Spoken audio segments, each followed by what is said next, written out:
విగ్రహారాధన దగ్గర కూడా వెళ్తారు. నువ్వు యేసుక్రీస్తు రక్తంలో కడగబడింది ఎందుకు? యేసే నిజమైన దేవుని నమ్మినందుకే కదా. మరలా నువ్వు ఎందుకు అక్కడికి వెళ్ళడం? బండి ఉన్నగానే అక్కడికి వెళ్తావు, ఏదైనా ఆటో ఉన్నగానే అక్కడికి వెళ్తావు. అసలు దేవుని యొక్క మందిరంలో ఉండకుండా నువ్వు ఎక్కడెక్కడో తిరుగుతావు. నువ్వు ఎలా వర్తిల్లుతావు? దావీదు దేవుని మందిరంలో కూడా కాదంట, ఆవరణంలో. మనం బయట చెప్పులు ఇప్పుతాం కదమ్మా, చెప్పులు బైకులు పెడతాం. ఆవరణంలో ఉన్న చాలయ్యా నేను వర్తిల్లుతాను. హల్లెలూయా. అందుకే యేసయ్య చాలా పాటలలో దేవుని యొక్క మందిరం గురించి రాసినాడు. భక్తిహీనులతో నివసించుట కంటేను నీ మందిరావరణములో ఒక్క దినము గడిపిన 1000 దినాల కంటే శ్రేష్టమైనది.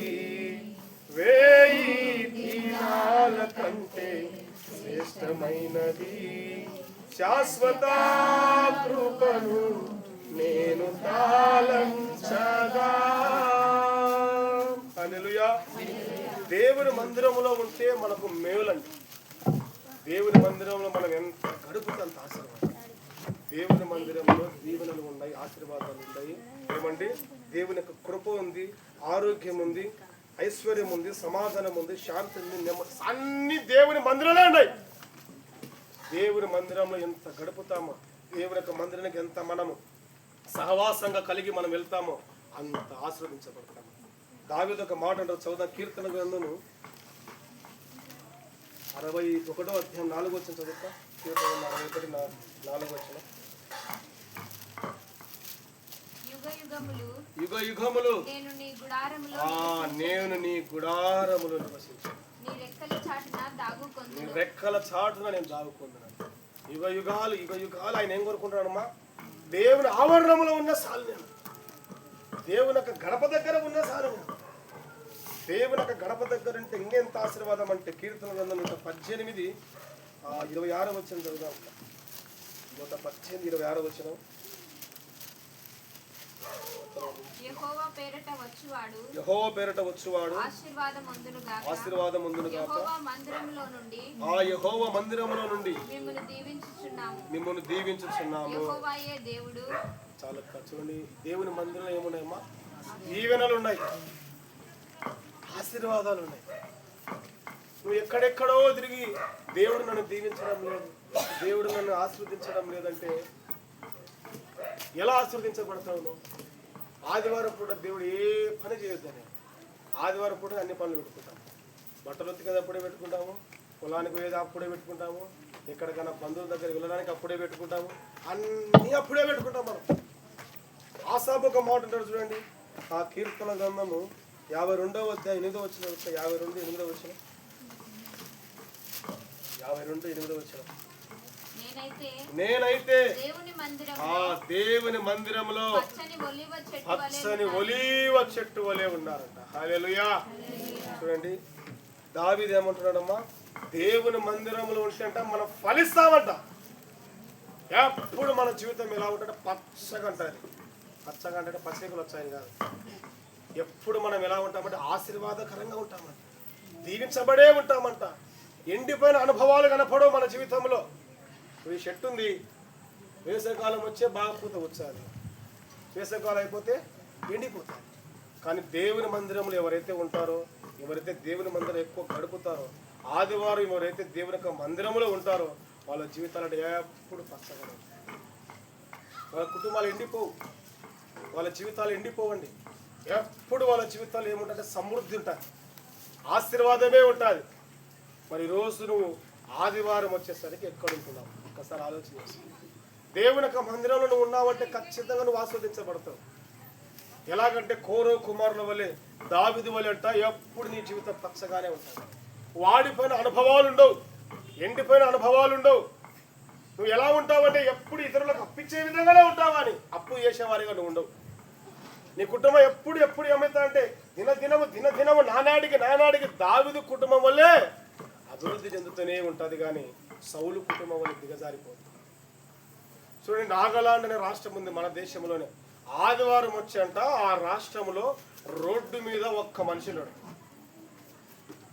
ఒక్క షాపు ఓపెన్లో ఉండదు, ఒక్క వెహికల్ తిరగదు, ఒక్క మనిషి కూడా అంట ఆ రాష్ట్రంలో రోడ్డు మీద కానీ షాపులు కానీ ఇంటి దగ్గర కానీ ఎవరు ఉండరు. అందరు ఎక్కడ దేవుని మందిరంలో. హల్లెలూయా. దేవుని యొక్క మందిరంలో ఉంటేనే మేము ఈరోజు ఇంతగా ఆస్వాదించబడ్డాము. దేవుని మందిరం ఉంటే ఈరోజు మా పిల్లలు ఇంతగా దీవించబడ్డారు. దేవుని యొక్క మందిరం ఉన్నందుకు ఈరోజు మా వ్యాపారం ఇంతగా అభివృద్ధి చెందాయి. ఆదివారం ఎంత వ్యాపారం ఉన్నా, ఎంత బిజినెస్ జరిగినా, ఎన్ని పనులున్నా కానీ అన్నీ మూసేసి వాళ్ళు ఎక్కడ ఉంటారంటే దేవుని యొక్క మందిరం ఉంటారు. హల్లెలూయా. చూడండి, చాలా మంది ఆటో తెచ్చుకోవాలనుకో, ఆదివారం పూట కూడా ఆటో పోతారు. మీరు రాకపోగలండి, దేవుడు వారం అంతా కాపాడాడు కదా. ఆదివారం దేవుని సన్నిధికి కృతజ్ఞతాస్తుతులు చెల్లించాలి కదమ్మా. మీరు పొలం పని పోతున్నారు, పొలములు ఏముంటాయి, విషసర్పాలు ఉంటాయి. ఎండకు పని చేసేటప్పుడు ఎండ తగులుతుంటాయి, వాన వడదెబ్బలు వడగనులు పడుతుంటాయి. వాటన్నిటి నుంచి దేవుడిని తప్పించాడంటే ఆదివారం నువ్వు వెళ్ళి దేవునికి ఏం చేయాలా? కృతజ్ఞతాస్తుతులు చెల్లించాలి. ఎంత కూలి రాని ఆదివారం పూట నువ్వు పనికి పోకపోతే ఖచ్చితంగా నువ్వు వర్ధిల్లుతావు. హల్లెలూయా, హల్లెలూయా. నా ఆశ కూడా అదే, దేవుని యొక్క మందిరంలో ఉండాలా. అప్పుడు నేను కూడా సేవలు వర్ధిల్లుతాను, ఆత్మీయతను వర్ధిల్లుతాను, ప్రార్థనలో వర్ధిల్లుతాను, వాక్యంలో వర్ధిల్లుతాను, దేవుని యొక్క సేవలో నానాటికి వర్ధిల్లుతానని చెప్పేసి నా ఆశ. అదే రోజు దేవుని సంవత్సరం నుంచి అడుగుతాను, ప్రభువా ఈ సంహారం నుంచి నాయన నన్ను ఆడుకోసారి తీసుకోవు ప్రభువా. నువ్వు ఎక్కడ సేవ చేయమంటే అక్కడ చేస్తా. నువ్వు కొండకు పంపించే కొండలో ఉంటా నేను, ఎందుకంటే అక్కడ నువ్వు ఉంటావు కదా, నువ్వు పంపించినావు కదా, నీ మందిరంలో ఉంటావు కదా. నీ మందిరంలో ఉంటే నాకు ఏ హాని కలగదు, ఏ రోగము రాదు, ఏమండి ఏ సమస్యలు రావు, ఏ బాధలు రావు. ఎప్పుడు మన జీవితాలు ఆశీర్వాదకరంగానే ఉంటాయి అని ఎప్పుడు నేను దేవుని అదే అడుగుతా. నీ మందిరంలో ఉండే కృపేరు ఆయన, నీ మందిర ఆవరణంలో సేవ చేసుకుంటా, తినకపోయినా నీ పాదాల దగ్గర ప్రార్థన చేసుకుంటుంటా. ప్రభువా ఈ జీవితానికి ఇది చాలైనా, నాకేం గొప్ప ఆశలు లేవు ప్రభా, పెద్ద ఉద్యోగాలు చేయాలా, నా పిల్లలు కూడా పెద్ద ఉద్యోగాలు, నాకే ఆశ లేదు. వాళ్ళు అంతెంతో చదివి బైబిల్ చదివి వచ్చే చాలు, వాళ్ళు ఆ చదువు చదివి చాలు, వాళ్ళు నీ సేవ చేసి నీ మందిరం ఉంటే చాలు ప్రభువా. హల్లెలూయా. చూడండి, మందిరంలో ఉంటే ఎంత ఆశీర్వాదం అంటే, ఆ మధ్య ఇంకా నేను సేవకు సంపూర్ణంగా సమర్పించుకోలేదు. హానోకి భయంకరమైన జ్వరం వచ్చింది, నిలబడలేకపోతున్నాడు, పడిపోతున్నాడు, పట్టుకుంటే షాక్ కొడుతుంది, అంత జ్వరం వచ్చింది. విత్ సెకండ్లో ఉదయకాలపు 5 గంటలకు ఆరాధన ప్రార్థన అయిపోయింది, 6 గంటలకు ఫుల్ జ్వరం వచ్చి పడిపోయాడు వాడు అని చెప్పేసి, ఏం చేయాలబ్బా అని చెప్పేసి నాకు దిక్కుతోచని పరిస్థితుల్లో ఉన్నప్పుడు, ఏం చేసేది ఏముంది, మనం దేవుని సేవ చేయడానికి వచ్చాము, దేవుని మందిరానికి, దేవుని మందిరంలో ఉన్నాము, దేవుని పాదాల దగ్గర ఉన్నాము, దేవునికి ప్రార్థన చేద్దాం, దేవునికి మొర పెడతాం, దేవుడే బాగు చేస్తాడు కదా అని చెప్పేసి ఇద్దరము, నేను మా భార్య ఇద్దరం కలిసి ఆ పరిశుద్ధ స్థలం దగ్గరికి వెళ్ళి మోకరించి కన్నీటి ప్రార్థన చేసినాము. ప్రార్థన అయిపోక మునిపి మరలా బిడ్డ లేచి గంతులు వేస్తున్నాను. హల్లెలూయా. దేవుడే సాక్ష్యం, మిమ్మల్ని ఏదో మధ్య పెట్టాలని కాదు, నా కాడేదో ఇంత శక్తి చెప్పడానికి కాదు. దేవుని మందిరం ఉంటే అంత ఆశీర్వాదం మనకు. మరణము కూడా నిరర్ధకం చేస్తాడు దేవుడు. హల్లెలూయా. ఎందుకంటే దేవుని యొక్క మందిరం పైన దివారాత్రులు ఆయన సన్నిధి ఉంటుందంట, ఆయన తేజస్సు ఉంటుందంట, ఆయన మహిమ ఉంటుందంట, ఆయన కృప ఆవరించబడి ఉంటుందంట మందిరం చుట్టూ. హల్లెలూయా. కనుక ఈరోజు నువ్వు ఆదివారం వచ్చేసరికి ఎక్కడాలమ్మా? దేవుని మందిరం ఉంది, అప్పుడు నువ్వు ఖచ్చితంగా వర్ధిల్లుతావు. హల్లెలూయా. చివరిగా 3వ మాట చూసి ముగించుకున్నాం. ఆదికాండము 39వ అధ్యాయము 2వ వచనం. ఆదికాండం 39వ అధ్యాయం 2వ వచనం. యెహోవా యోసేపుకు తోడై ఉన్నాడు గనుక అతడు వర్ధిల్లుచుండెను.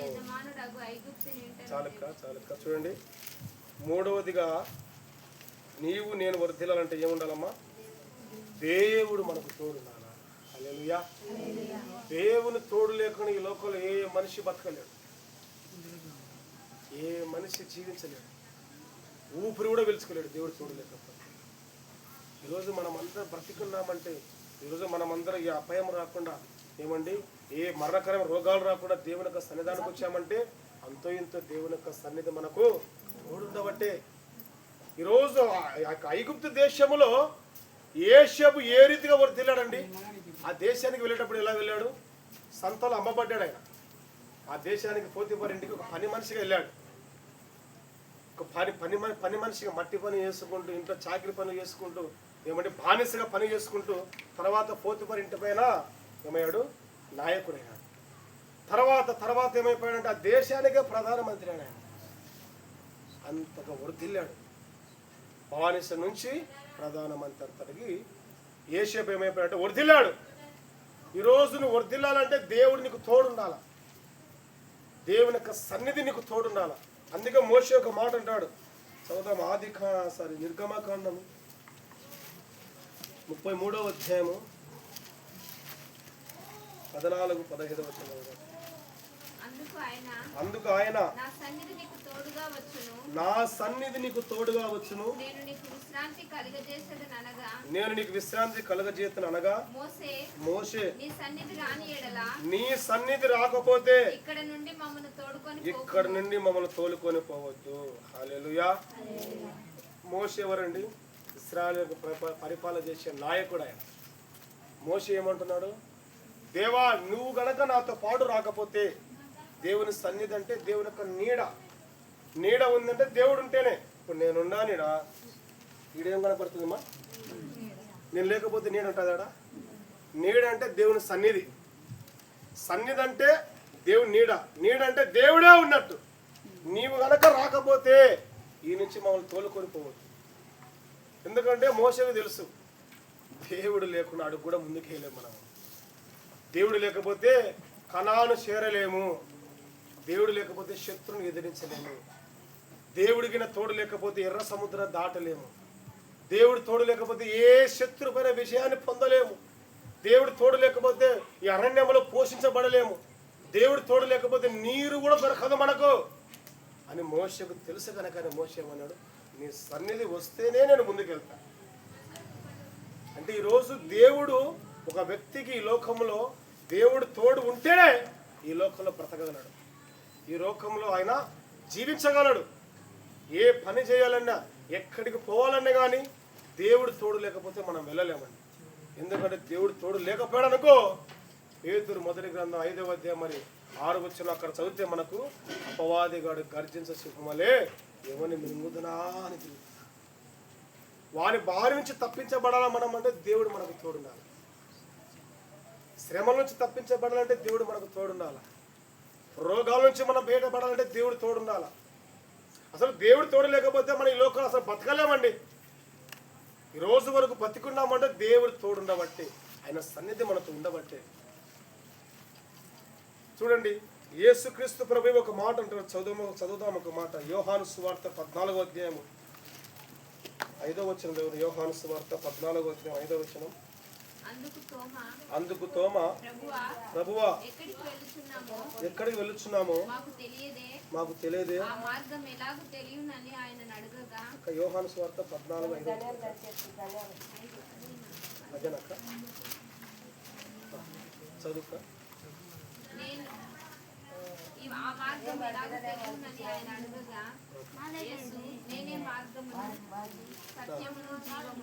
జీవమును నా ద్వారా తప్ప ఎవడును తండ్రి యొద్దకు రాడు. నన్ను ఎరిగి ఉంటే నా తండ్రిని ఎరిగి ఉందురు. ఇప్పటి నుండి మీరు ఆయనను ఎరుగుదురు, ఆయనను చూసి ఉండాలని చెప్పారు. హల్లెలూయా. చూడండి, యేసుక్రీస్తు ప్రభుల వారు ఒక మాట చెప్తాడు. ద్రాక్ష తోట గురించి ఒక ఉపమానం చెప్తాడు. ఏం చెప్తాడంటే, నా తండ్రి వ్యవసాయకుడు, ద్రాక్షవల్లిని నేను, తీగలు మీరు నాతో అంటుకట్టి ఉంటేనే ఫలిస్తారు, నాకు వేరే ఉండి ఏమీ చేయలేరు. సాక్షాత్ యేసుక్రీస్తు ప్రభు ఆ మాట చెప్పాడండి. 15వ అధ్యాయం. ద్రాక్షవల్లిని నేను, తీగలు మీరు. ఎవడు నా యందు నిలిచి ఉందో, నేను ఎవని యందు నిలిచి ఉందో బహుగా ఫలించు. అదిగో నాకు వేరుగా ఉండి మీరేమీ చేయలేరు. దేవునికి వేరేండి ఎవరు ఏం చేయలేరు. రోజు నువ్వు ఒక ఆరోగ్యపరంగా బాగవ్వాలంటే దేవుళ్ళలో నువ్వు ఉండాలి, దేవునితో అంటుకట్టుకొని ఉండాలి. అదే అంటున్నాడు, తీగల వల్ల నువ్వు ఎల్లప్పుడూ ఎలా ఉండాలంట, అంటుకట్టుకొని ఉంటే నువ్వు ఫలిస్తావు. వేరే ఉంటే గిన ఫలించవు. నాకు వేరుగా ఉండి నువ్వు ఈ లోకంలో అసలు ఏం చేయలేవు. చాలా మంది అంటారు, డబ్బు ఉంది కదా, బలం ఉంది కదా, బలగం ఉంది కదా, అధికారం ఉంది కదా, ఈ లోకంలో నాకు సమస్తము వజ్ర వేడులు అన్నీ ఉన్నాయి కదా, నాకు దేవుడితో ఏమవసరం అంటారు. దేవుడు అంటాడు అందుకే, ఒరే వెర్రివాడ, ఈ రాత్రి నీ ప్రాణం తీసుకుని నీ ధనం ఏం చేస్తారు అంటాడు. చూడండి, చాలా మంది మనం చూసుకుంటే ఈ లోకంలో పెద్ద పెద్ద ధనవంతులు, పెద్ద పెద్ద సినిమా యాక్టర్లు, ఏమండి బాలసుబ్రహ్మణ్యం తెలుసు కదా మీకు, సినిమాలు వచ్చారు అందరము బాలసుబ్రహ్మణ్యం, ఎస్పి బాలసుబ్రహ్మణ్యం పాటలు పాడతారు లెక్క, సినిమా పాటలు పాడతారు. మనం ఇంటర్ రాకున్నప్పుడు మా మ్యూజిక్ పెట్టి పెద్దమ్మా ఇలా సినిమా పాటలు. ఆ బాలసుబ్రహ్మణ్యము కరోనా వచ్చి హాస్పిటల్లో చేరినాడు. డాక్టర్లు చెప్పారు మీ ఆడ బతకర్రా అని చెప్పాడు కొడుకులకు. కొడుకులు ఏం చేశారంటే ఇంటికి వెళ్ళి సూటు కేసులు 10 సూటు కేసులు డబ్బు తెచ్చినాం, బతికి మా నాయన ఇంకా కావాలని 10 సూటు కేసులు డబ్బు తెచ్చాం, మా నాయన బ్రతకాల అంటే ఆయన డాక్టర్లు అన్నారు 10 సూటు కేసులు కాదు, నువ్వు లారీ సూటు కేసులు తెచ్చినా బతకాడు మీ నాయన. ఒకవేళ బతికేవాడంటే దేవుడే బతికేయాలి, మా చేతులు అయితే ఏమి. డాక్టర్ అదే మా లాస్ట్ చెప్పేది, మా ప్రయత్నం మేము చేసాము నాయన, ఒకవేళ దేవుని యొక్క దయ ఉంటే మీ వాళ్ళు బతుకుతారు, లేదంటే ఇంతటితో కట్టపుట్ట దొరుకుని ఇంకా భూస్థాపన చేసుకోవాల్సిందే. కనుక ఈరోజు ఈ లోకంలో బ్రతకాలంటే మనకి ఎప్పుడు దేవుడు తోడున్నారండి.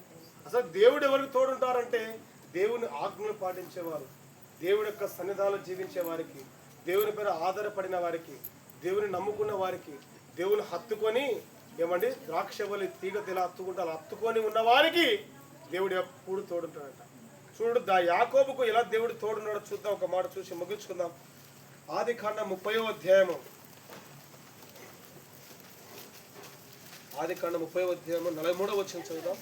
ఆ ప్రకారం ఆ మనుష్యుడు అత్యధికముగా అభివృద్ధి పొంది స్థారమైన మందులు, దాసులు, ఒంటెలు, గాడిదలు కలవాడాయెను.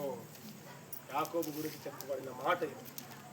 యాకోబు అన్నకు మోసం చేసి ఏమండి అన్నకు రావాల్సిన జ్యేష్ఠత్వాన్ని మోసం చేసి ఏం చేసినాడు, ఈయన తీసుకొని అన్న చంపడానికి వచ్చినప్పుడు తల్లి చెప్పింది, నువ్వు ఇక్కడే ఉంటే ఖచ్చితంగా మీ అన్న నువ్వు ఎలుగులు చనిపోతారా, ఒకటే రోజు నేను ఎవరినొకరు కోల్పోలేను, కనుక ఈరోజు నువ్వు కట్టే తీసుకొని మీ మామ దగ్గరికి వెళ్ళిపో, మీ మేనమామ లాభాల దగ్గరికి వెళ్ళిపోయాను.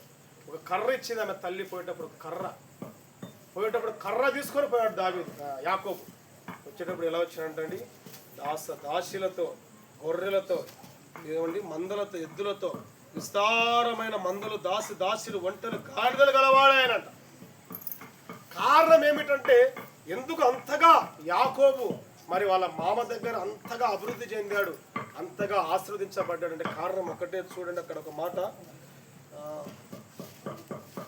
అదే ఆదికాండం 28వ అధ్యాయము 13వ వచనం చదువుదాం. 13వ వచనం, మరి యెహోవా దానికి పైగా నిలిచి, నేను నీ తండ్రి అయిన అబ్రహాము దేవుడని, ఇస్సాకు దేవుడని యెహోవాను, నువ్వు పండుకొని ఉన్న ఈ భూమిని నీకు నీ సంతానమునకు ఇచ్చేదను, నీ సంతానము భూమి మీద లెక్కకు ఇసుకరేణువుల వలె అగును, నువ్వు పడమటి తట్టును, తూర్పు తట్టును, ఉత్తరపు తట్టును, దక్షిణపు తట్టును వ్యాపించదవు, భూమి యొక్క వంశములన్నీ నీ మూలముగా, నీ సంతాన మూలముగా ఆస్వాదింపబడును, ఇదిగో నేను నీకు తోడయుండి నువ్వు వెళ్ళి ప్రతి స్థలమందు నిన్ను కాపాడును. హల్లెలూయా.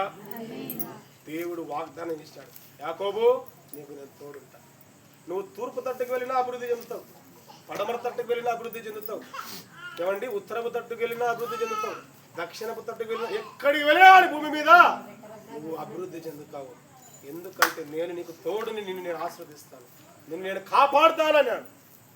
అంటే ఈరోజు ఈ లోకంలో మనకు ఎవరున్నారమ్మ తోడు? దేవుడు. డబ్బు అన్ని చోట్ల మనం కాపాడదు, బలగం అన్ని చోట్ల పనిచేయదు, తెలివి అన్ని చోట్ల పనిచేయదు. అన్ని చోట్ల పనిచేసేది ఏమిటంటే దేవుడే. దేవుడు ఉంటేనే ఒక మనిషి ఈ లోకంలో అభివృద్ధి చెందగలడు. దేవుడు లేకుండా ఎవరు ఏం చేయలేరండి. చూడండి యాకోబు ఎందుకు దేవుడు తోడున్నాడండి యాకోబుకి? ఒక మంచి మాట చదువుదాం, అక్కడ చివరి మాట చూసి ముగించుకుందాం. 28వ అధ్యాయము 6వ వచనం చదువుతా. 6వ వచనం, ఇస్సాకు యాకోబును దీవించి పెళ్లి చేసుకొని వచ్చుటకై అతనిని అక్కడికి పంపివేయినను. దీవించినప్పుడు అదిగో నీవు కనాను దేశపు కుమార్తెలలో ఎవరిని పెళ్లి చేసుకునవద్దని అతనికి ఆజ్ఞాపించిననియు యాకోబు తన తల్లిదండ్రుల మాట విని వెళ్ళిపోయానని యేషావు తెలుసుకుంది. చూడండి, యాకోబుకు దేవుడు ఎందుకు తోడున్నాడంటే తల్లిదండ్రులు చెప్పిన మాట విన్నాడు ఆయన. నువ్వు మరి ఆ కనాను దేశానికి వెళ్తున్నావు, కనాను దేశపు కుమార్తెలు ఎవరు నువ్వు పెళ్లి చేసుకోవద్దు, ఎవరు నువ్వు పెళ్లి చేసుకోవద్దు. తర్వాత ఏమంటున్నాడు, ఎవరు పెళ్లి చేసుకోవద్దు, నీకు ఎవరినైతే దేవుడు చూపిస్తాడో, ఎక్కడికైతే పంపిస్తాడో, ఎవరినైతే ఏర్పాటు చేస్తాడో, నువ్వు పుట్టక మునిపి నీ ప్రకటనగా ఎవరైతే జత చేసినాడో వారిని మాత్రమే నువ్వు పెళ్లి చేసుకోనైనా అని రెబ్కా తల్లి చెప్పింది. తల్లిదండ్రుల మాట ఏం చేశాడు యాకోబు? ఈరోజు యవనస్తుల తల్లిదండ్రుల మాట వినడం లేదు. నా ఇష్టము, నా జీవితము, నేను ఎలాగైనా బ్రతుకుతా, నాకు నచ్చినట్టు జీవిస్తా, ఎక్కువ మాట్లాడితే ఇంట్లో నుంచి పోతా, నేను ఏదైనా సూసైడ్ చేసుకుంటే పెద్ద కాళ్ళు దూకుతా, లేదా ఏదైనా బస్సు కింద పడి చనిపోతా, ఇలా బెదిరించాలి చాలా మంది తల్లిదండ్రులను. అందుకే ఆ యొక్క పిల్లల జీవితాలు ఎలా ఉంటాయంటే ముందుకు వెళ్ళలేకపోతున్నాయి, భవిష్యత్తు అంత అయిపోతుంది. తల్లిదండ్రుల మాట ఎప్పుడైతే వింటారో వాళ్ళు యాకోబు వలె ఆస్వాదించబడతారు. చాలామంది తల్లిదండ్రుల మాట వినలేదు కనుకనే వాళ్ళు ఎంత చదువుకున్నా, బీటెక్లు చేసినా, ఎంబీఏలు చేసినా అంతే నాటికి క్లోజ్. మొదటిగా తల్లిదండ్రులను సన్మానించమని దేవుడే చెప్పినాడు. తల్లిదండ్రుల మాట నువ్వు వింటే నువ్వు ఆశీర్వదించబడతావు. అప్పుడు నీకు దేవుడు తోడుండి నువ్వు ఎక్కడికి పోయినా, నువ్వు ఏ ప్రాంతంలో చదువుకున్నా, ఏ ప్రాంతంలో ఉద్యోగం చేసినా ఖచ్చితంగా నువ్వు దినదినము అభివృద్ధి చెందుతావు. హల్లెలూయా. అందుకు దేవుడు నాకు తోడున్నాడు. తల్లిదండ్రుల మాట విన్నాడు, నా మాట విన్నాడు, నా యందు భయభక్తులు కలిగి జీవిస్తున్నాడు, నా పైన ఆధారపడి బతుకుతున్నాడు. నిన్ను కాకపోతే ఎవరు ఆశీర్వదించాలని చెప్పేసి సాక్షాత్ దేవుడు వాగ్దానం చేశాడు. అబ్రహాము దేవుని, ఇస్సాకు దేవుణ్ణి, నీ యొక్క సంతానాన్ని నేను భూమి అంతటా విస్తరింపజేస్తా, నీ ద్వారానే ఈ లోకము యొక్క సంతానం అంతా విస్తరించబడుతుంది. నువ్వు ఎంతగా అభివృద్ధి చెందుతావంటే లాభాల కన్నా వీణకే ఎక్కువ వస్తుంది. మేనమామ కన్నా మరి ఎక్కడ వాళ్ళ మామ దగ్గర ఒక పని మనిషి చేరినాడు, ఆయనకున్న ఆస్తి కన్నా ఈ యాకోబుకే ఎక్కువ ఉంది ఆస్తి. కారణం ఏమిటంటే దేవుడు తోడున్నాడు.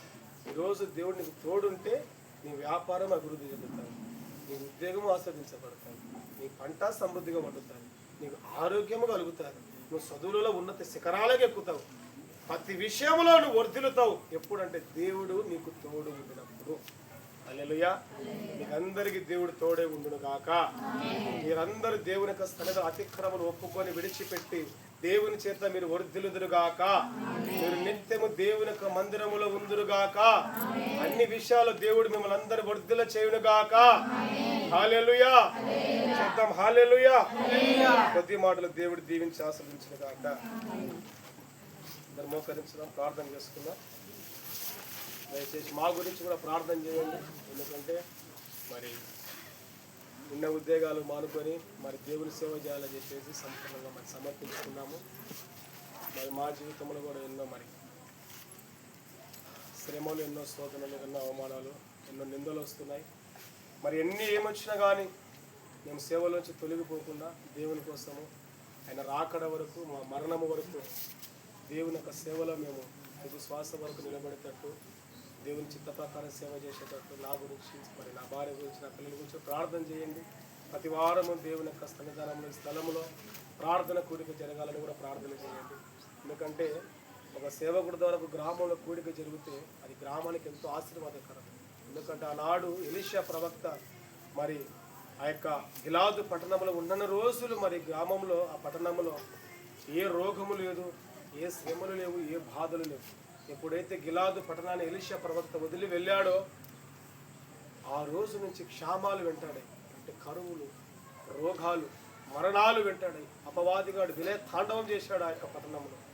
కనుక ప్రతి వారం యేసయ్య రాకడ వచ్చేంత వరకు ఈ స్థలంలో ప్రార్థన కూడిక జరగాలి. సౌండ్ సిస్టమ్ ఉన్నా లేకుండా అని మీరందరూ వ్యక్తిగతంగా ప్రార్థన చేయని సమయాన్ని చేతులకి అందరూ ప్రార్థన చేద్దాం. మొదటిగా మా సేవ గురించి ప్రార్థన చేయండి. తర్వాత ఈ గ్రామంలో ఇక్కడ ప్రతి వారం ప్రార్థన కూడిక జరగాల ప్రార్థన చేయండి. విశ్వాసంతో ప్రార్థన చేస్తాం. అందరూ ప్రార్థన చేద్దాం. మీరు ప్రార్థన చేయడాన్ని బట్టే ఇక్కడ మరి ప్రార్థన కూడిక ప్రతి వారం జరగాల లేదనేది ఆధారపడింది. మీకు ఆశ ఉంటే ప్రార్థన చేయండి. మీకు ఆశ లేకపోతే ఇక్కడ ప్రార్థన వద్దనుకుంటే కనుక మౌనంగా ఉండి మీ గురించి ప్రార్థన చేసుకోండి.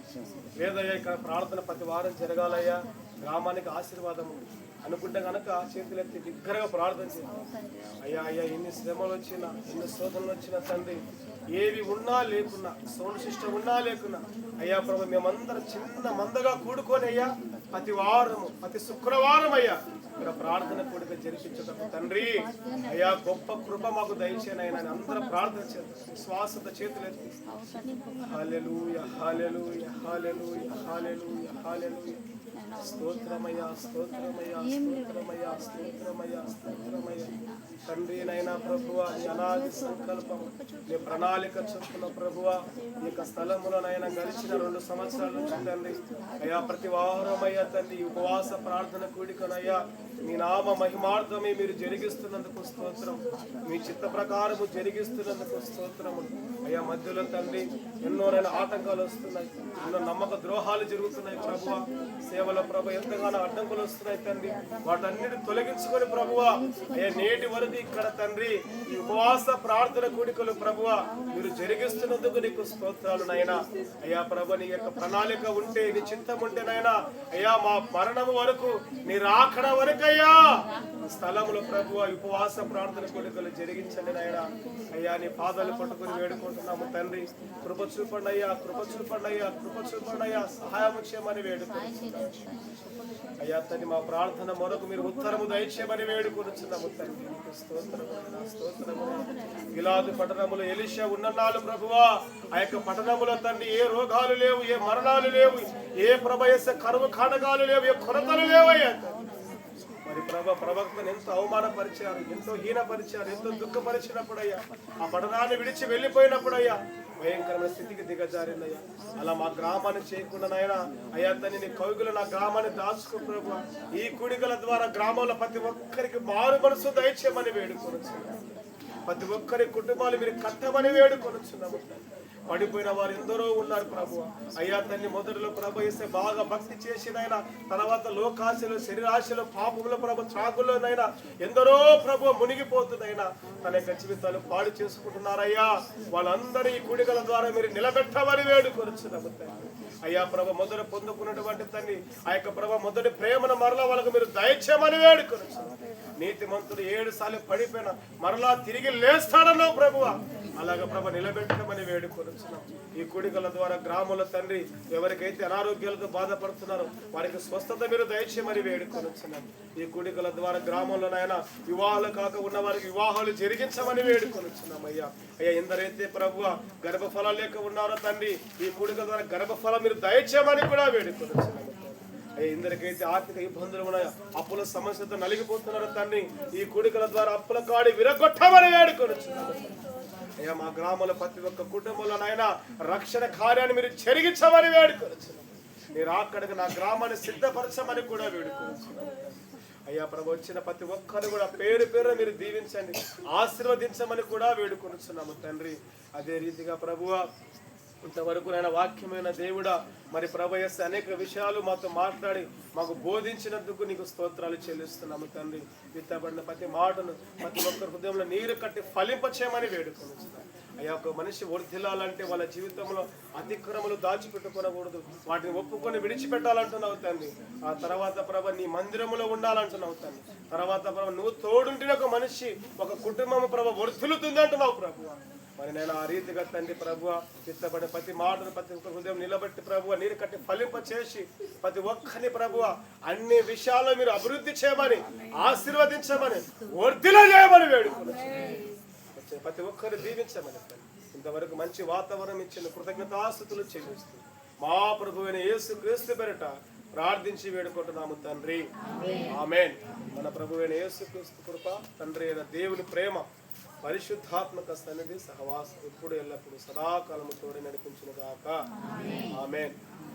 హల్లెలూయా, హల్లెలూయా.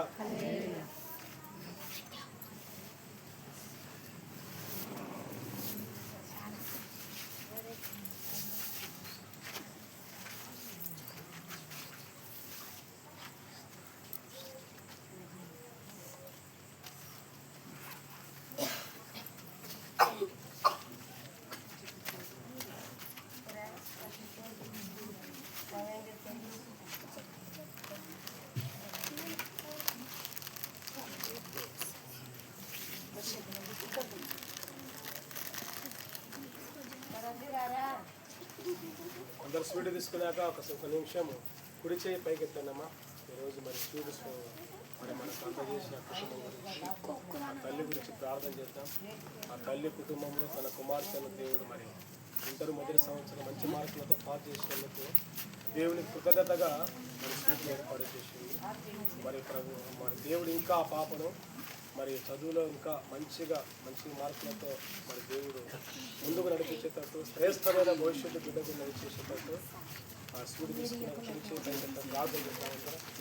ఆ పాపం గురించి, రీతిగా ఆ తల్లి గురించి, ఆ కుటుంబం గురించి, వాళ్ళ పంట పొలాల గురించి ప్రార్థించింది.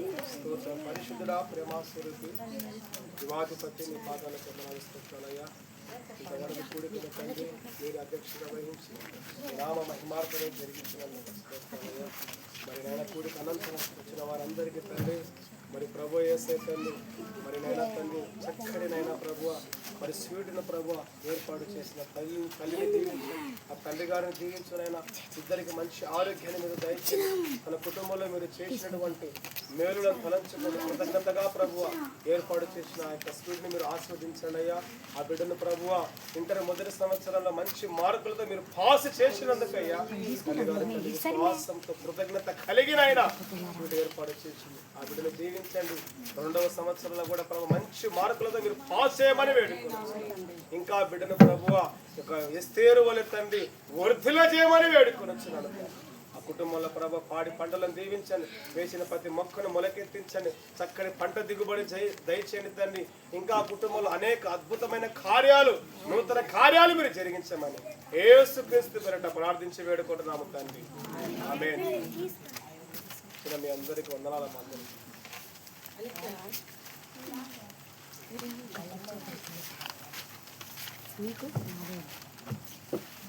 అందరికీ కూడిగా అందరు తీసుకున్నారు.